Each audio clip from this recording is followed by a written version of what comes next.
There has been one notable expedition that crossed Greenland from the west coast to the east coast,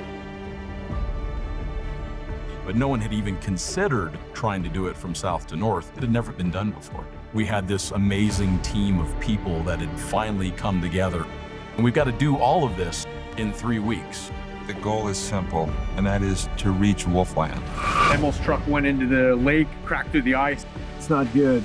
This always happens at the worst time. I'm worried about everybody's safety. I think we are probably pushing beyond our capabilities here. Hey guys, we got a problem. This trip will be one obstacle in the road after another.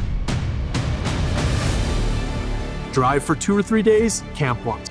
After a week of that, it was taking its toll on everybody.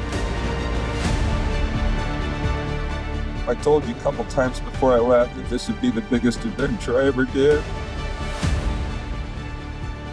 I underestimated it. We're having a lot of trouble. That's the thing that's so amazing.